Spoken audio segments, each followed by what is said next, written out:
ETF index mutual funds నేర్చుకుని stock మార్కెట్లో రాణించాలనుకుంటున్నారా? వెంటనే ఈ నెంబర్కి కాల్ చేయండి. నమస్తే రమగారు. నమస్తే జయ. రమగారు, వినాయకుడు సృష్టికి ముందే ఉన్నాడు అని చెప్తూ ఉంటారు కదా, చాలా చోట్ల విన్నాను. 1-2 సందర్భాల్లో మీరు కూడా ఒక మాటలో అన్నట్టున్నారు. మరి అలాంటప్పుడు ఆయన ఎలా ఉన్నారు, ఏ రూపంలో ఉన్నారు? అప్పుడు తర్వాత మనం ప్రతి క్రతువులోనూ ముందు వినాయకుడిని పూజిస్తాం. శివపార్వతుల కళ్యాణంలో కూడా వినాయకుడికి మరి పూజ చేశారా ముందే ఉండుంటే కనుక?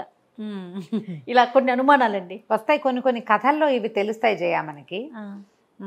దీన్ని ఎట్లా చెప్తారంటే చాలా ప్రత్యేకమైన విషయంగా కనపడుతుంది.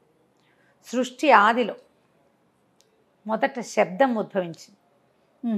ఆ శబ్దమే ప్రణవం, ఓంకారం, పరమాత్మ తత్వము.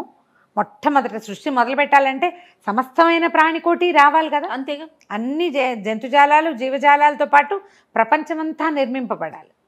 అప్పుడు మొదట ఒక శబ్దం ఉద్భవించిందని, ఆ ఉద్భవించిన శబ్దము ప్రణవం అని. ఆ శబ్దం ఓంకారం. ఓంకారం. ఆ ప్రణవము ఎలా కనపడిందంటే అక్షరంగా, తర్వాత దాని స్వరూపం కనిపించిందని. ప్రణవం ఒక రూపం దాల్చింది. ఆ రూపము మెల్లిగా చిన్న చిన్న ఆకారాల మార్పుతోటి అది ఏనుగు శిరస్సులాగా కనపడిందట. గణపతి స్వరూపంగా అది దర్శనమిచ్చింది.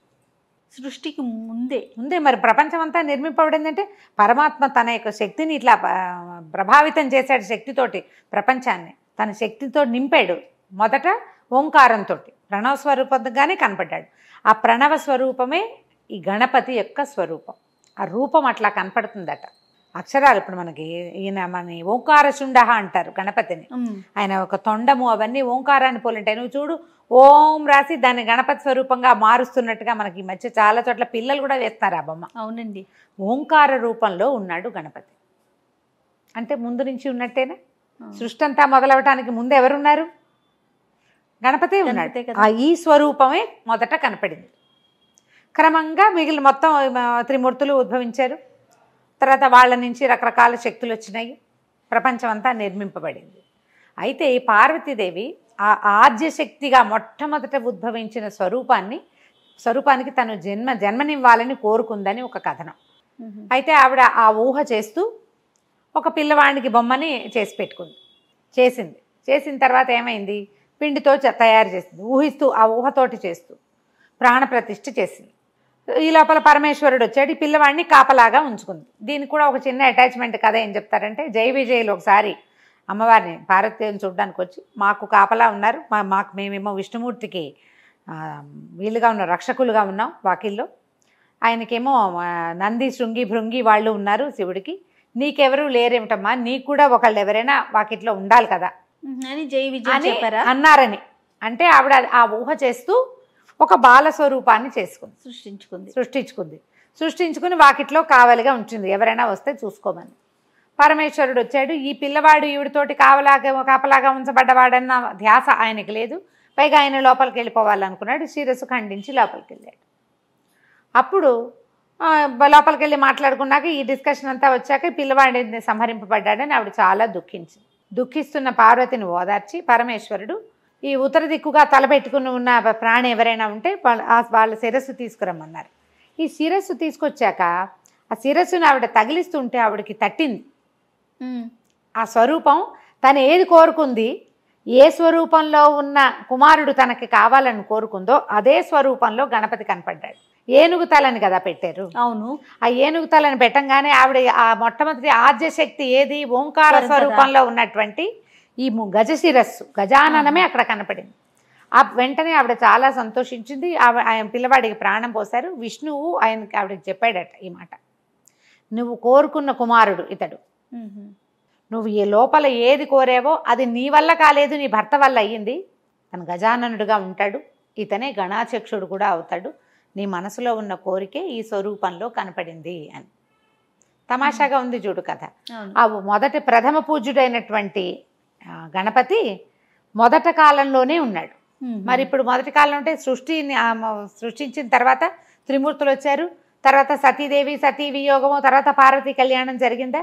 ఇప్పుడు మరి ఏ శక్తికి వీళ్ళు పూజించినట్టు ఓంకార స్వరూపంలో ఉన్నటువంటి గణపతి గజాననుడిని పూజించారు. ఎందుకంటే ఆద్య శక్తి కాబట్టి, మొదట శక్తి కాబట్టి ఇది శ్రీపాద శ్రీవల్లభ చరితామృతం పుస్తకం చదువుతుంటే అందులో ఈ పాయింట్ ఒకసారి కనిపిస్తుంది. తొలి పూజ ఎవరికి పూజ చేశారు వీళ్ళు, విఘ్నం రాకుండా ఉండటానికి విఘ్నాధిపతికి. ఎవరికంటే ఇప్పుడు మొదట కనపడిన ఆ స్వరూపం వల్లే సృష్టి అంతా సజావుగా అయింది.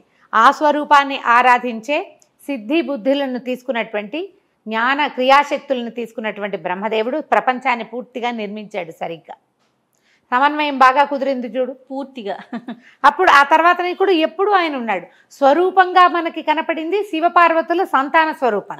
అవును, ప్రపంచానికి తెలిసింది. కానీ ఈ ప్రపంచ నిర్మాణ శక్తులైన వీళ్ళందరికీ కూడా ప్రణవ స్వరూపంలో గజాననుడు ముందు నుంచే తెలుసు. అతనినే ప్రార్థించారు. కథ బాగుంది చూడు, చాలా అద్భుతంగా తమాషాగా ఉన్నప్పటికీ ఇది ఆలోచింపచేసే కథ. ముందు నుంచి ఉన్నాడు. మరి ఆ ప్రణవ స్వరూపం నుంచే మనకి ఇంత ప్రపంచం అంతా వచ్చింది కదా. అందులో ఇంచే కాదు రమ్మగారు, మన సృష్టికర్త ఆదిశక్తి అనుకుంటాం కదా, పరాశక్తి అమ్మ. ఆమెలో నుంచి ఉద్భవించిన వాళ్ళే కదా బ్రహ్మ విష్ణు మహేశ్వరులు.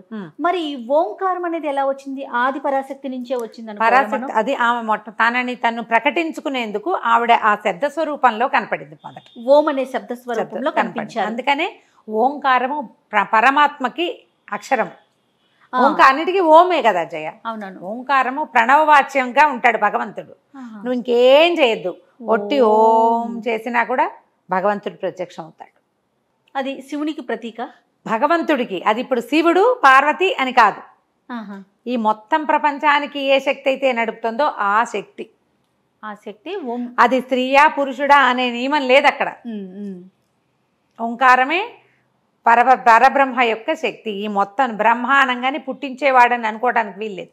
ఈ మొత్తాన్ని ఎవరైతే సృజించారో వాళ్ళు ఆ శక్తి ఒక ప్రత్యేకమైన శక్తి. అది మనకి ఈ కేనోపనిషత్తు వాటిల్లో కథలు చెప్తారు జయ, చిత్రమైన కథలు. పరబ్రహ్మం ఒక మెరుపులాగా దీనిలాగా కనపడింది. ఒక్కొక్కళ్ళు కనుక్కోవడానికి వెళ్ళారు, కనుక్కోలేకపోయారు. ఆవిడ ఉమాదేవిగా స్వరూపం చెందింది అని చెప్తారు. పెద్ద మెరుపు, అదేమిటో విచిత్రమైన స్వరూపం, అర్థం కాలేదు. అగ్ని ఇంద్రుడు వాళ్ళిద్దరే ఆమెను సమీపించారు, ఆ శక్తిని సమీపించారు. మిగిలిన వాళ్ళు ఏమీ సమీపించలేపారు. వాళ్ళని ఆవిడ తోసేసింది అక్కడి నుంచి, పట్టుకోలేకపోయారు వాళ్ళు. కానీ సమీపించగలిగినందుకే అగ్ని ఇంద్రుడు ఇద్దరు మనకి భూలోకంలో వాసులకి ఆరాధ్య దైవాలు అయ్యారు. అగ్నిని ఆరాధించాలి, ఇంద్రుడిని ఆరాధించాలి. వాళ్ళిద్దరు కొంచెం పవర్ఫుల్ వాళ్ళు అనమాట మిగిలిన వాళ్ళకంటే. కానీ వాళ్ళు కనిపెట్టలేకపోయారు. చివరికి అది అంతర్ధానమై ఉమాదేవి స్వరూపంలో కనపడిందట. అట్లా చెప్తారు. సో ఇప్పుడు ఫలానా వాళ్ళు అని చెప్పడానికి వీల్లేదు దీన్ని. ఇప్పుడు ఈ పరబ్రహ్మతత్వాన్ని ఆరాధించాలంటే మనం శుక్లాంబరధరం చదువుకున్నా, వినాయకుడిని చదువుకున్నట్టే, శక్తిని చదువుకున్నట్టు. అది ఏ శక్తి వల్ల మన ప్రాణులు ఇంత ప్రపంచం నిర్మించబడిందో ఆ పరంజ్యోతిని మనం ఈ రకంగా ప్రార్థించుకోవచ్చు. ఎట్లా కుదిరితే అట్లా. ఇప్పుడు వినాయకుడు ముందు నుంచి ఉన్నట్టు క్లారిటీ వచ్చేసింది కదా పూర్తిగా. పైగా మనకి ఇంకోటి ఏంటంటే, ఈ వినాయక చవితి రోజున చవితి రోజున గనక మనం ఖగోళంలో ఆకాశంలో చూస్తే చిన్న ఎలుక లాంటి ఆకారము, ఆ పైన ఏనుగు ముఖము కనిపిస్తాయి, నక్షత్రాల ఆకారంలో కనపడతాయి. దానివల్లే ఇది ఇట్లా చేయబడింది. ఇట్లా ఈ రోజున ఇవి ఎలా కనపడతాయి ఖగోళంలో, దాన్ని బట్టే మనం ఈ పండగ చేసుకోవాలని, ఇవాళ దాన్ని ఆరాధించాలని. చవితి నాటి చంద్రుడు కూడా చూడు నవ్వుతున్న మొహంలాగా ఉంటుంది. అవును కదా, అందుకని చవితి చంద్రుడు దానికి ఒక ప్రత్యేకమైన రోజు. ఆకాశంలో నక్షత్రాలు మనం అసలు గమనిస్తాం, అసలు పట్టించుకోం కదా, పట్టించుకోనే శమంతకోపాఖ్యానపు కథ కూడా కనపడుతుందట. ఆకాశంలో నక్షత్ర రూపంలో సింహము అట్లా విచిత్రంగా కనిపిస్తాయి, సూర్యుడు ప్రత్యేకంగా కనిపిస్తాయట. అన్ని రాసులలోనూ మనకి అన్ని పండగల్లోనూ ఇలాగే ఖగోళంలో ఏదో ఒక నక్షత్ర దర్శనం అవుతుంది. మనం అవేమీ పట్టించుకోం, ఎవరో రాస్తారు, ఏదో చదివి వదిలిపెట్టేస్తాం, పండగ మాత్రం చేసేసుకుంటూ పండగ. మళ్ళీ దాని మీద ఇదేం దేనికి అనేది ఒక ప్రశ్న వస్తూ ఉంటుంది. ఈ ప్రశ్నకి క్లారిటీ ఇవ్వడానికి సరిపడా విజ్ఞానము మనకి అటాచ్మెంట్గా అందలేదు జయ. మధ్యలో కొంత గ్యాప్ వచ్చేసింది. గ్యాప్ వచ్చి ఇప్పుడు ప్రశ్నలు వచ్చినాయి, మధ్యలో కొంతకాలం అదేమి ప్రశ్నలు లేవు, క్వశ్చన్స్ లేవు. క్వశ్చన్స్ లేకపోతే ఆన్సర్స్ ఎక్కడి నుంచి వస్తాయి? అంతే కదా, ప్రశ్నిస్తేనే కదా మనకి సమాధానాలు లభించింది.